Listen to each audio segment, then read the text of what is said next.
عرش چینل کے سننے والوں کو سید فہیم کا آداب۔ السلام علیکم۔ کافی دنوں بعد اللہ نے پھر سے موقع دیا کہ میں آپ کی خدمت میں کچھ کہوں۔ میں سننے والوں کا پھر سے ایک بار شکریہ ادا کرتا ہوں کہ آپ نے میری گفتگو ماں کی عظمت اور باپ کی عظمت کے بارے میں بہت پسند کیا۔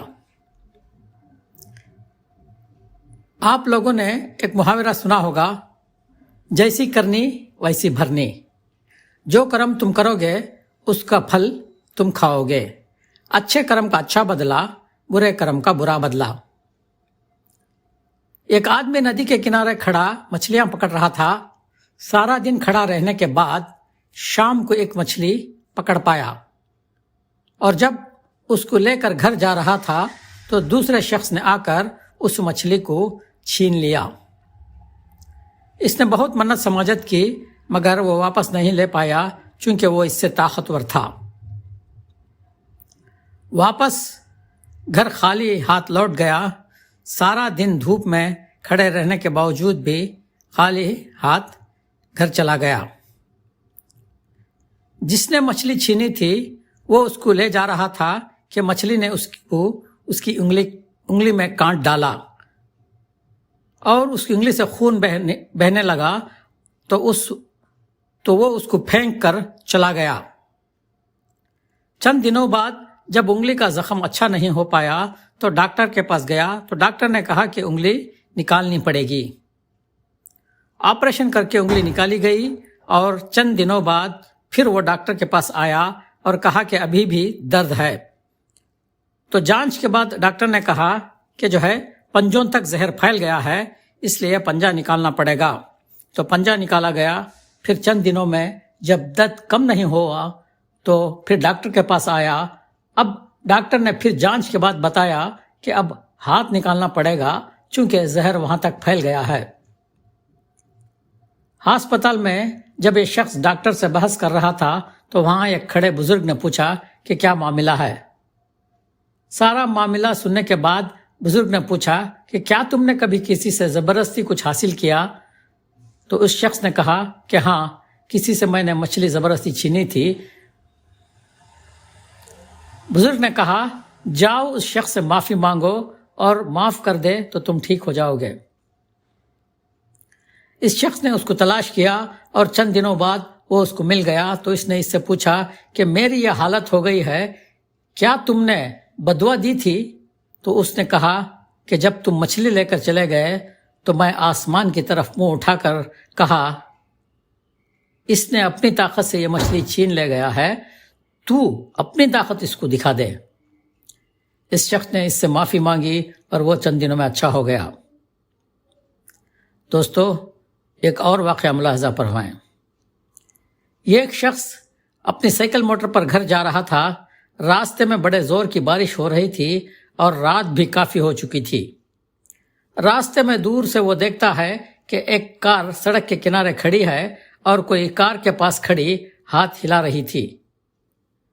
قریب آ کر اس نے بریک لگایا اور دیکھا ایک عورت ہے، اور اس نے کہا کہ میرے کار کے ٹائر پنچر ہو گئے ہیں اور میں 2 گھنٹوں سے کسی کی مدد کے لیے انتظار کر رہی ہوں اور بارش کی وجہ سے کوئی مدد کو نہیں آ رہا ہے۔ اگر آپ ٹائر بدل سکتے ہو تو مہربانی ہوگی۔ پہلے سے اس شخص کو کافی دیر ہو چکی تھی گھر جانے میں، اور بارش میں ٹائر بدلنا بھی بڑا مشکل کام تھا، مگر اس نے اس کو مدد کرنے کی ٹھان لی اور اس نے تھوڑی دیر کی محنت کے بعد ٹائر بدل دیا، اور عورت بہت خوش ہوئی اور اس نے 500 کا نوٹ نکال کر دیا اور کہا کہ یہ رکھ لیں۔ مگر اس شخص نے کہا کہ میں نے آپ کو صرف مدد کرنے کی خاطر یہ کام کیا ہے اور اس مدد کا میں معاوضہ نہیں لوں گا، اور وہ شکریہ ادا کرتا ہوا چلا گیا۔ مگر جاتے جاتے اس نے اس عورت سے کہا کہ اگر آپ کو یہ ایک اچھا عمل سمجھتے ہیں تو آپ بھی آگے اس طرح کا عمل کریں جس سے کسی کو کچھ بھلا ہو۔ عورت یہ سن کر کافی خوش ہوئی اور وہاں سے چل پڑی۔ راستے میں اس کو ایک ریسٹورنٹ نظر آیا۔ بھوک بھی کافی لگ رہی تھی، سوچا ایک کافی ہی پی لیں۔ اندر آ کر دیکھا تو ایک حاملہ عورت ہے جو ویٹرس کا کام کر رہی تھی۔ اس نے بڑی گرم جوشی سے اس عورت کا استقبال کیا اور پوچھا کیا لینا پسند کریں گی۔ تو اس نے کہا کہ ایک گرم کافی پلا دو۔ کافی لانے کے بعد اس عورت نے اس حاملہ عورت سے پوچھا، کیا یہ تمہارا ریسٹورنٹ ہے؟ تو اس نے کہا، نہیں، میں یہاں کام کرتی ہوں۔ اس نے پوچھا، تم تو حاملہ ہو اور اس وقت گھر میں آرام کرنا چاہیے تھا۔ تو اس نے کہا، مجبوری ہے، اس لیے کام کر رہی ہوں۔ جب اس نے بل مانگا تو وہ بل لے آئی اور اس عورت نے 500 کا نوٹ اس کو تھمایا اور وہ حاملہ عورت بل دینے اور بچت لانے کے لیے چلی گئی۔ واپس آ کر دیکھا تو عورت ٹیبل پر نہیں تھی، ادھر ادھر دیکھا مگر کہیں نظر نہیں آئی۔ باہر آ کر دیکھا تو عورت کی گاڑی نکل چکی تھی۔ وہ واپس آ گئی اور ٹیبل صاف کرنے کے لیے آئی تو دیکھا کہ ایک چٹھی میں ایک نوٹ لکھا ہوا ہے جس میں لکھا تھا، یہ 5000 روپے ہیں، تمہارے کام آئیں گے، رکھ لو۔ اور نیپکن کے نیچے 5000 روپے اس نے اٹھا لیے اور اس عورت نے ان روپوں کو رکھ لیا۔ اس نوٹ میں آگے لکھا تھا، اگر تم بھی کسی کی مدد کرنا چاہتے ہو تو اس کام کو آگے بڑھاتے رہو، یعنی تم بھی کسی کی مدد کر دو۔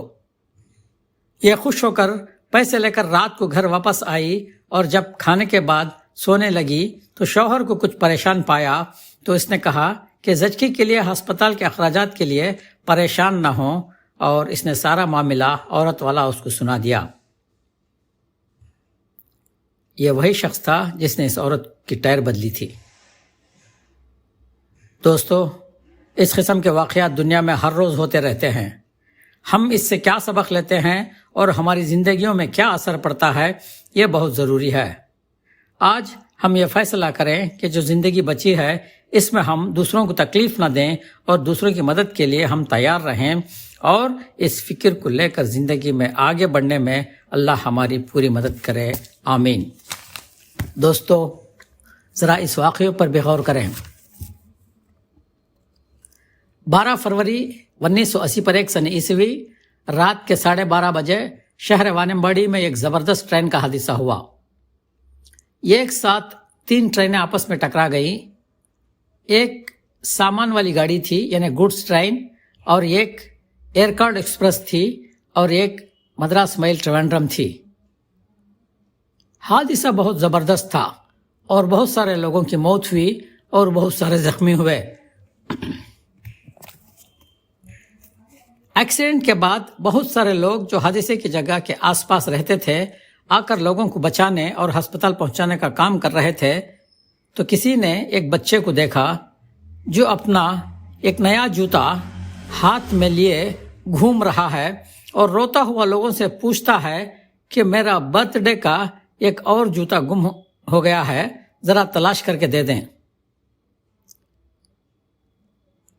شاید نکلنے سے پہلے ماں باپ نے اس کو نیا جوتا برتھ ڈے کے لیے خریدا ہو جو 2 دن بعد آنے والا تھا۔